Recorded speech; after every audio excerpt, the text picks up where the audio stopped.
Phoenix Mary, Melissa मरी Hutchison एक American film actress हैं और इनका जन्म 21 सितंबर 1981 को रिवरसाइड, कैलिफोर्निया, यूनाइटेड स्टेट्स में हुआ था। मरी को मुख्य रूप से वीडियोस और वेब सीन्स में एक्टिंग करने के लिए जाना जाता है। कैलिफोर्निया में जन्मी मरी ने 2007 में 26 वर्ष की उम्र में एंटरटेनमेंट इंडस्ट्री में अपने करियर की शुरुआत की और उन्होंने अपना पहला shoot film studio R Kings के साथ किया।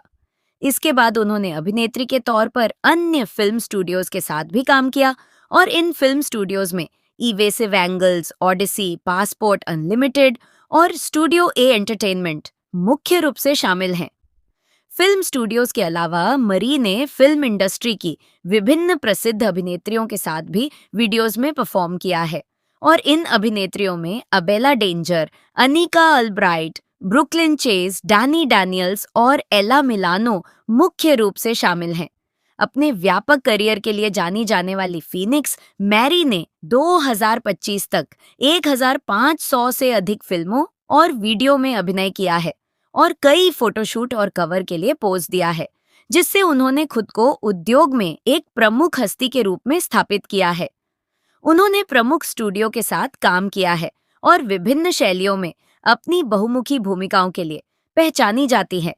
फीनिक्स मैरी ने उल्लेखनीय पहचान हासिल की, जिसमें नवंबर 2010 में Penthouse pet of the month के रूप में नामित होना भी शामिल है। उन्हें कई एवियन पुरस्कार मिले हैं और उन्हें 2012 एवियन पुरस्कारों में वर्ष की महिला कलाकार के लिए नामांकित किया गया था। अभिनय के अलावा उन्होंने निर्देशन में भी कदम रखा है और वयस्क मनोरंजन क्षेत्र की फिल्मों में योगदान दिया है। लगभग 2 दशकों तक फैले उनके लंबे करियर ने उद्योग पर उनके स्थायी प्रभाव को उजागर किया है। वह दक्षिणी कैलिफोर्निया में पली बढ़ी और अपने शुरुआती साल इसी क्षेत्र में बिताए। एक विवरण से पता चलता है कि उनकी परवरिश में कैलिफोर्निया की जड़ों के साथ साथ हवाई में बिताया गया समय भी शामिल था। फीनिक्स मैरी ने पास के मोरेनो वैली, कैलिफोर्निया में वैली व्यू हाई स्कूल में भाग लिया और 1998 में स्नातक की उपाधि प्राप्त की।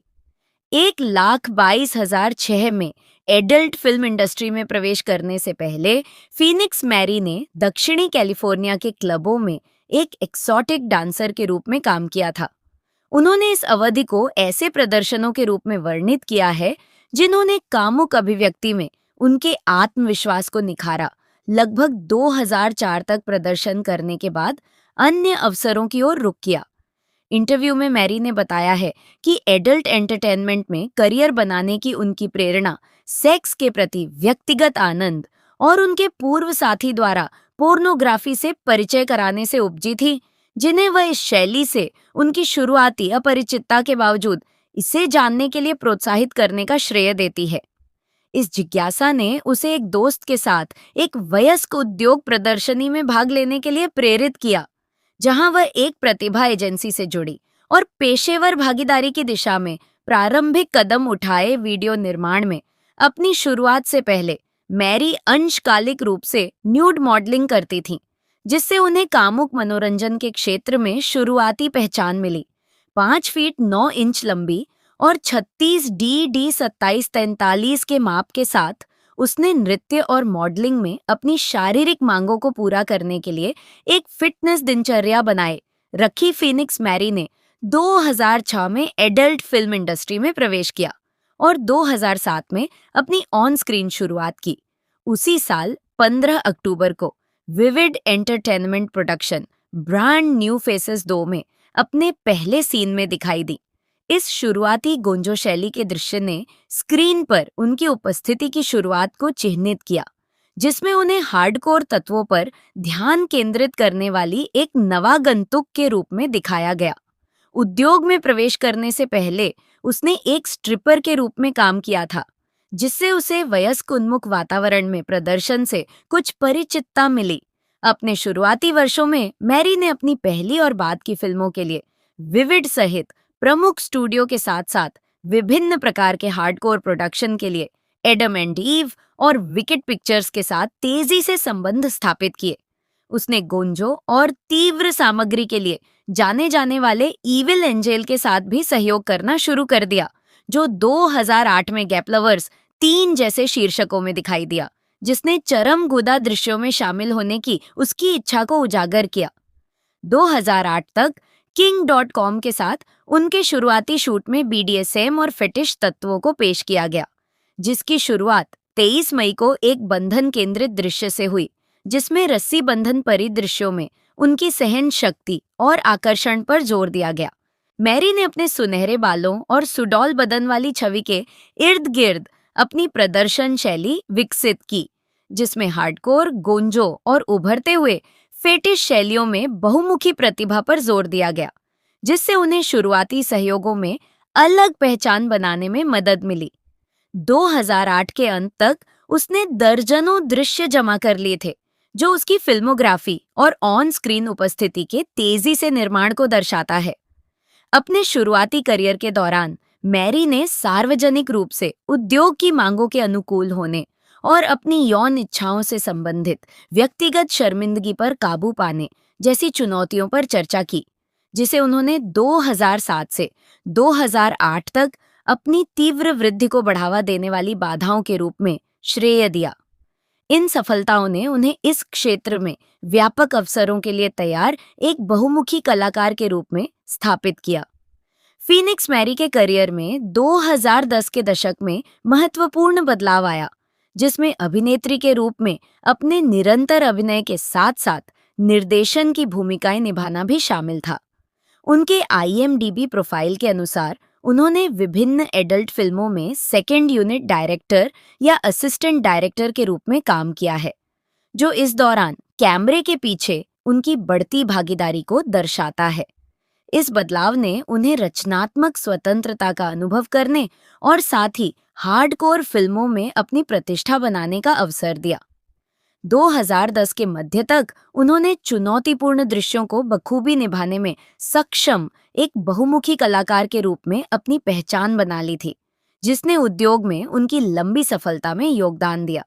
उनकी शैलीगत विशेषज्ञता का एक प्रमुख पहलू फेटिश और BDSM सामग्री में निहित है, विशेष रूप से Kink.com के साथ व्यापक कार्य के माध्यम से, जहां उन्होंने डिवाइस बॉन्डेज, इलेक्ट्रिकल प्ले और स्ट्रैप ऑन डोमिनेशन से संबंधित 60 से अधिक दृश्यों में अभिनय किया।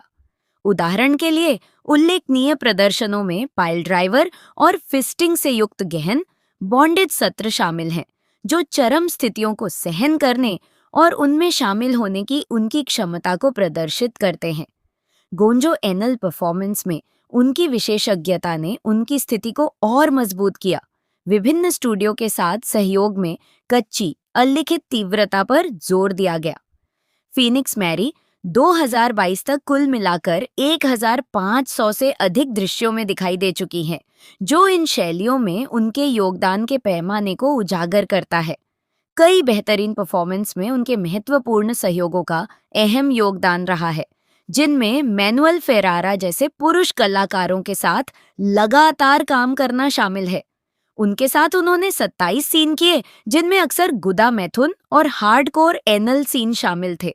उन्होंने रोक्को सिफ्रेडी के साथ भी 5 सीन किए, जो अपनी गोंजो शैली की तीव्रता और एनल सेक्स पर केंद्रित यूरोपीय अंदाज के लिए जाने जाते हैं। एविल एंजेल जैसे स्टूडियो के साथ उनकी ये साझेदारियां पुरस्कार नामांकित हाई प्रोफाइल प्रस्तुतियों में उनकी बहुमुखी प्रतिभा को दर्शाती हैं। उल्लेखनीय सीरीज की बात करें तो 2019 में ब्राजर्स में उनकी विशेष वापसी से स्टूडियो की विशिष्ट शैली के अनुरूप विशेष कंटेंट तैयार हुआ, जिसमें कई कलाकारों के साथ किए गए सीन भी शामिल थे। फीनिक्स मैरी ने विभिन्न प्रतिष्ठित पुरस्कारों के माध्यम से वयस्क मनोरंजन उद्योग में महत्वपूर्ण पहचान हासिल की है, जो एक कलाकार के रूप में उनकी बहुमुखी प्रतिभा और प्रभाव को उजागर करते हैं। मुख्य रूप से AVN और XBIZ जैसे प्रमुख संगठनों से प्राप्त ये पुरस्कार 2000 के दशक के उत्तरार्ध और 2010 के दशक के आरंभिक वर्षों में उनके करियर के चरम पर उनकी प्रमुखता को रेखांकित करते हैं। AVN अवार्ड्स में फीनिक्स मैरी ने लेक्सिंगटन स्टील के साथ लेक्स के point of view, Lexington steel / evil angel, में अपने प्रदर्शन के लिए 2015 में सर्वश्रेष्ठ पीओवी सेक्स सीन का पुरस्कार जीता। एक ऐसा पुरस्कार जिसने गहन शैली विशिष्ट दृश्यों में उनकी विशेषज्ञता पर जोर दिया और उच्च ऊर्जा हार्डकोर सामग्री के लिए उनकी प्रतिष्ठा में योगदान दिया। उन्हें 2022 में एवियन हॉल ऑन फेम में भी शामिल किया गया, जो इस क्षेत्र में उनके लंबे समय से चले आ रहे योगदान और एक दशक से अधिक के प्रभावशाली काम को सम्मानित करता है।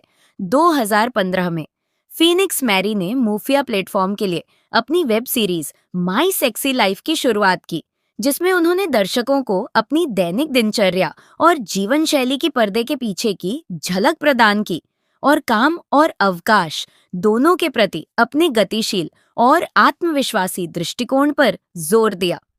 इस श्रृंखला ने एक उद्यमी व्यक्ति के रूप में उनकी सार्वजनिक छवि में योगदान दिया, जो क्लासिक कारों का पुनर्निर्माण, हार्ले और डर्ट बाइक जैसी मोटरसाइकिलों का मालिक होना और बाहरी और चरम खेलों में भाग लेने जैसे व्यक्तिगत शौक के साथ उच्च प्रोफाइल प्रदर्शनों को संतुलित करती है।